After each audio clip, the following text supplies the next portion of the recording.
Well, hey, y'all, welcome to today's edition of Let's Talk. Today, we're going to have a conversation about the power of miracles. And we've asked Chris Wagnon to join us today and Pastor Curtis Honeycutt from the Calvert campus to join us. As we talk through this, I want you to allow the Holy Spirit to speak into your life about seeing and experiencing the miraculous power of God, the power of miracles. Let's talk.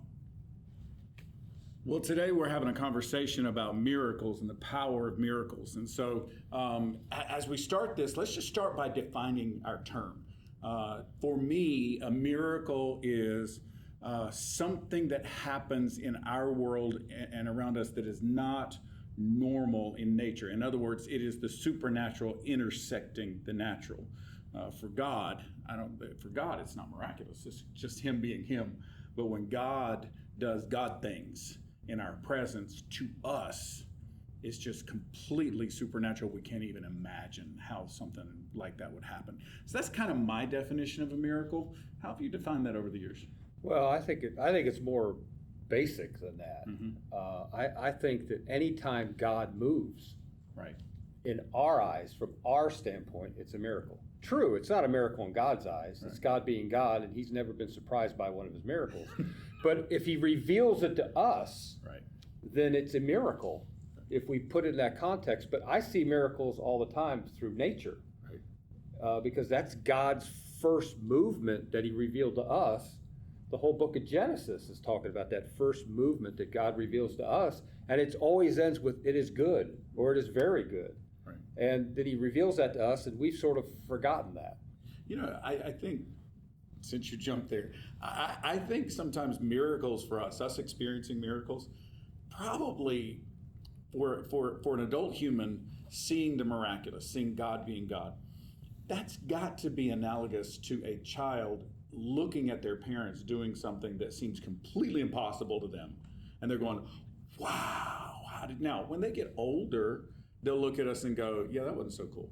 You know, maybe when we get to heaven, we'll look at God and go, oh, okay, I get it. That makes sense now. But I just think for us, I just really do believe it's just God being God. And I got to tell you, a lot of people don't believe in miracles, but if you believe in God at all, and you believe He's not confined to a chair in the universe somewhere, then miracles are something you almost have to believe in, because if there is a God and He exists above us all and He does anything, we're going to go, wow, how's that even possible? You know, I mean, And I think He's done that. He's displayed His glory in creation. That's right. Romans says that in the first chapter. I mean, you don't get a pass because you don't know of God. He's displayed His majesty in nature, and we just need to look around. It's like the scientists say bumblebees aren't supposed to fly.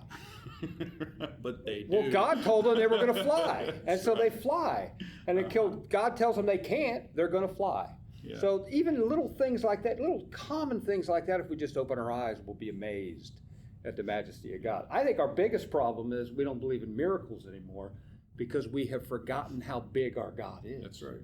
That's right. You know, and how majestic and how awesome and how powerful He is. We put Him in our little box, and then we lose sight of miracles all around us. But you guys have traveled and been on mission, and it seems like people that don't have the comfort and the same distractions as us, they experience God at a deeper level on a consistent basis. So we'll go there and see something and it freaks us out. But for them, it's normal. That's their walk with God. But for us, we don't spend the time, we don't have to depend on Him in the same way because we have our bank accounts, we have our comforts, we have the things that we need. We're not fully depending on Him, therefore He's not moving in the same way, or we don't see Him moving in the same way. And we've convinced ourselves that that science will take care of everything we need. Mm-hmm. We've convinced ourselves that when something goes wrong in our lives, what we need is the scientist, the doctor, the lawyer, all those things. You know, where in these cultures, as you've talked about, Curtis, in these other cultures,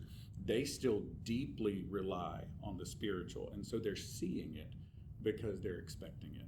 Hey, you told us a story a minute ago of being on a mission field and experience or meeting someone that had experienced something like this. Why don't you talk about that? Yeah, it was crazy. It was the first time I had ever been on a mission trip, and I was a brand new Christian. So I'm on fire. I believe God can do anything. I'm reading the Word, I'm reading Scripture, and I'm seeing what He's doing. So I'm expecting these things, but I hadn't seen certain things yet. But I'm doing what you're talking about. I'm looking at the sunrise. I'm looking at these things with new eyes. I'm in awe.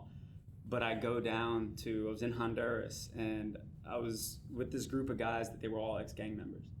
And they were working at this school helping kids. And one of the guys started telling me this story because I liked being there because everybody was my size. So it was really nice. But they thought I was in a gang because I have tattoos and I had scars on my back.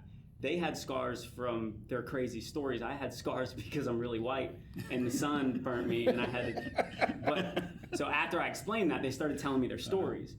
But this one guy, his story was he was in a fight and he got shot in the back of the head.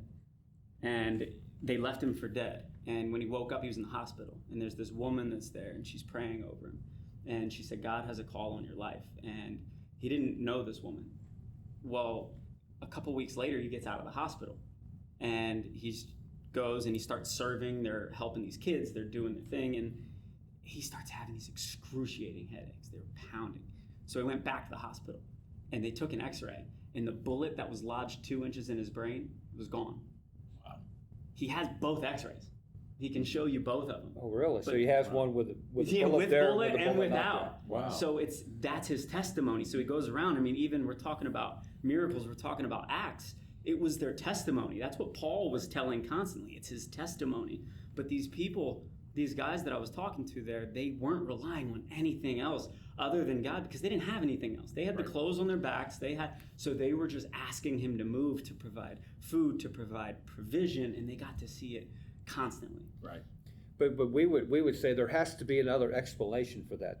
This piece of lead doesn't disappear from someone's brain. It's there and it's gone. Yeah. God couldn't have taken that piece of lead away. Well, why couldn't he? Yeah. He made lead. Right. He made the guy's brain. He can do what he wants, but we're gonna limit God and his power. And when you deny miracles, you refuse to see them or accept them. Okay. I'll just say this. There is truth in the statement that I see because I believe. Now, I've always seen that statement feels to me like a cop-out. Okay, it does. I'm just being honest. You see because you believe, you convinced yourself that everything's a miracle and now you're seeing them everywhere. Mm-hmm. Just like people convince themselves that demons are after them and they see one behind every bush. Yeah. No, that's not it. It's, I believe this is possible and I'm not making up anything. I'm just willing to accept when I hear this story that God can do that. Yeah, it's possible. Yes, and I'm willing to accept that God can, in my life, I have seen healings inside the churches that we've pastored. I've also done funerals, where people didn't get healed, and that's all God's choosing. But in my life, I was, oh my goodness, I was 19, 18 years old. And so, 1862? Come on now, that would be you. Oh yeah, never mind. You shouldn't go down the age joke. I was 18 or 19 years old, and I'm working construction with my dad, right? And with my stepdad. And I felt like I needed to go to college. I had not gone to college the year before because we just didn't have the money to pay for it. And so I felt like I needed to go to college, and I was just praying, Lord, should I go to college? Because I had a decent job. I could make a career out of what I was doing, and I didn't exactly enjoy. This was your post Pizza Hut career. Post Pizza Hut. Okay, career, I just wanted to make that but people need to know that. I enjoyed it. I enjoyed the construction, except my first day on construction, my first morning, it was 30 degrees, and they put me building rafters over a drive-through at a funeral home 20 feet off the ground. So you thought you would be using their services. I hate heights and I hate cold. And so that was the day I really did decide I should go to college. But anyway, but I was praying this and I said, Lord, I'm sitting in a room by myself in this commercial building we're building. And I'm just sitting there having lunch by myself. And I'm like, Lord, if you want me to do this, open that door. There was nobody around me. Now, this is a true story. Mm-hmm. I said, open that door. And I lifted up my head from praying that. And literally a guy from another crew that I did not know walks up. The first thing I see is his hand hit the door, push the door open. He looks around like he's confused and walks back out. I went, okay, guess I'm going to college. You were no longer confused, he was. Right. Yeah. But that was a miraculous moment for me. To this day, I am convinced that was God answering that prayer in that moment in a miraculous way, in a way that nobody else could have done or could have explained. And I could tell you other stories like that throughout my life and throughout my career. Well, I'll tell you what's really fun is, and this is going to seem odd, but I think more people have experienced this than they know. God has used you to provide a miracle. There's been times in our life, my wife and I, where we have both come together from different places, and we come and we say, so-and-so, we should send them some money. Mm-hmm. And she'll go, I was just thinking that yesterday, and I didn't say anything because I thought, you're going to think I'm not. Okay, well, we need to do this because we're both on the same page. And then we will stroke a check and mail that to somebody. Mm-hmm. And then they'll receive this check and they call and they tell about how they had been praying and how they had needed or whatever. And God had made that supernatural connection. We didn't make it. Right. But in Maryland, he's telling these people to do this. And in Kentucky, these people are faithfully praying. Right. And the connection happens. And to be part of a miracle is really exciting because you really aren't really part of it because you're just doing what God told you to do. And they're receiving and he's answering their prayer. But that's cool. But again, if you don't believe in miracles, you won't listen to the thought. No, you won't even think that God is the connection and all that. Well, but the difference is both of your stories. You just said, I was sitting there talking to God. I was talking to God. God told me. It's the obedience. You're always talking about when you you're always talking about surrender. You're always talking about obedience. Right.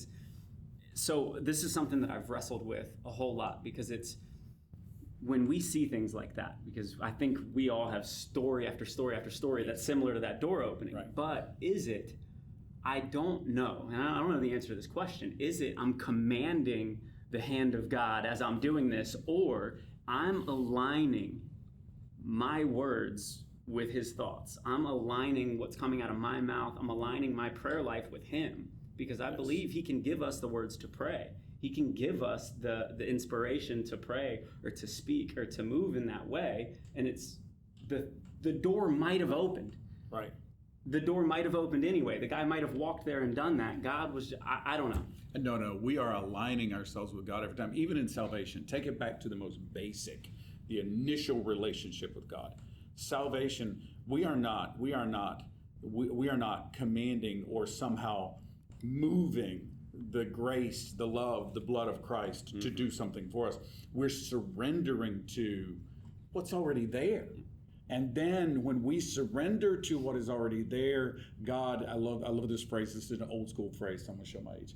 God condescends to meet with us. Yeah. He comes down and meets with us, not because we told him to, but because he sees our surrender. And his heart just melts at us, and he comes to provide for us, to answer for us. I love that phrase, condescends to meet with us. And so Yeah, we talk about victory in Jesus, but we really have the miracle in Jesus because for God to leave heaven, to come down and die, to be crucified and die and raised again for us. What a miracle that God would look our way like that. That is such a huge miracle. If people could wrap their heads around, their heads would explode. But then we'd be so grateful and so devoted to the God if we just could understand how he condescended. He lowered himself so low. I just wish, I do wish that the church even could see God's power that way, because I do think God moves around us. I could go through story after story after story after story of God's direction, God's provision, God's, in my life. And then when I jump into the lives of the people around us, the lives of people who have come to us and said, I started tithing and then all of a sudden God sent this, or I was faithful to send a check when God told me to, and look at what just happened. I read a story this week of a family that is struggling, and people began sending them money and they're taking care of them. And that's just this week. And so I just think the church needs to surrender to the power of God so that the world can see the power of God moving like that. Because I think they need to. I'll be honest. I think the world looks at the church and sees a group of people with some good old-fashioned ideas, but no real power. But that's what we get to, for me, in my life, the times where I think I've had the most fun encountering God.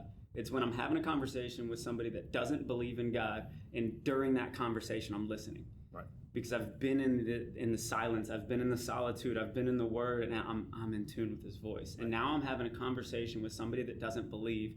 God, what do you want me to say? What do you want me to say? And you'll say something that just stops them in their tracks. And it's exactly what they need to hear. For them, that's a miracle. And whether they recognize it in the moment or whether it plants a seed, it gives us the ability, every one of us, not just pastors, gives us the ability to be a part of the miracle of salvation, to accept the thing that you're talking about. Right. And we all get to be a part of it just by listening. Just 3 weeks ago, 4 weeks ago, I'm losing track of my weeks in the shutdown. What year is this? Seriously, 3 or 4 weeks ago, a man came through in our drive-through prayer and communion, and you could tell he was in tears. He had been in tears, and he had a horrible event take place in his life. He's never attended church here, but somebody on that weekend sent him the sermon. That sermon was about God's provision. It was in the Good News series.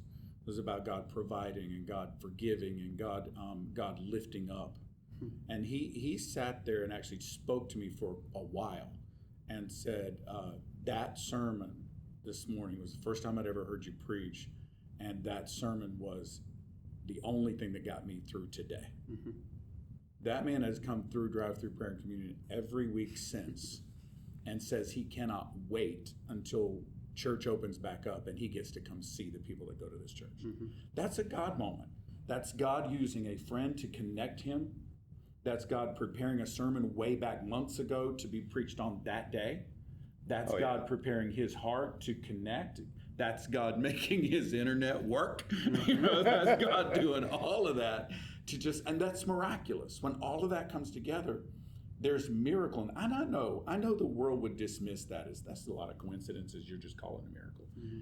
Yeah, I don't think so. I have to be honest. I just don't think there are any coincidences. I think God's in control of all of it. I really do believe providence is much larger than we Wesleyans want to make it. But at any rate, I think that's how God uses. Well, God's much larger than we want to make him, and that's where it starts out. I mean, you think about the vision that Isaac had, Isaiah had, and he's talking about the seraphims flying around God. I saw the Lord, and he was high and lifted up. And they're screaming at the top of their lungs with their, mm-hmm. Holy, holy, holy. Yes. And they have 3 sets of wings, one to cover their, one to fly, one to cover their eyes, and one to cover and they're flying around, and it's like, and he catches the vision of this, and it's so powerful, and how holy and how totally other God is. Right. And if we start there, and I think that's where we forget who he is. That's right. And if we can start there and stay there in our head, then our heart can receive and our mind can process these miracles that are around us every day. Well, and we trust him more to be obedient and do the thing that sometimes for us doesn't even make sense. Because for a really cool miracle could have been Jesus making himself come off the cross. Right. Oh, it'd have been cool to have the angels, the legions of angels come. It would have been cool to see. Out, but it was the obedience to go to the grave that allowed the miracle of the resurrection. That's right. That's right. If we could ever surrender to who God is in that image, like Isaiah said, chapter 6, if we could surrender to the God that is greater than anything we could possibly face, we really could overcome our fear of sickness, overcome our fear of death, overcome our fear of any of these things, not because God's always going to do a miracle the way we want him to, but because we know he's in charge and we know he is good. A God who is big enough to fix my problem and good enough to do what's right is a God I can trust. And that's a God that will do miracles, and I can trust him even when it seems like he doesn't. So Yeah, then when he does it, we don't even give him credit for it.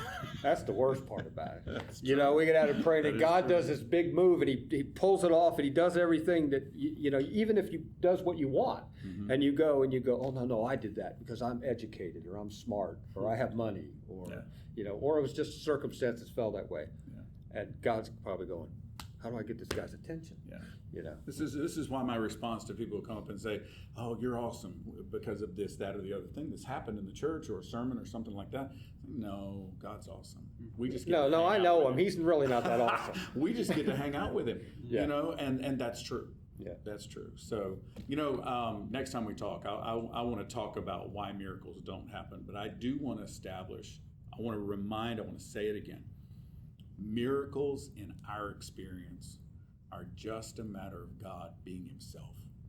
And if we trust him, know him, and believe in him, we will begin to see the miraculous that he's always doing around us. amen. Amen. All right, well, thanks for joining us today for this edition of Let's Talk. To follow this up, I'd like to recommend to you the book that really inspired this whole series, this sermon series we're in right now. It's called By Signs and Wonders, and it's by Dr. Stephen Elliott. We're going to put a link to this book on Amazon for you so that you can get there quickly and you can purchase this book. I think this would be very helpful for you. I also want to ask you to tune into our sermon series on signs and wonders and learn how to trust God so that you can see the miraculous in your life. Listen, if today was helpful to you, if you would like, share, comment, and subscribe to this, that would be a huge help to us. Thanks again for being with us today. Join us next time for Let's Talk.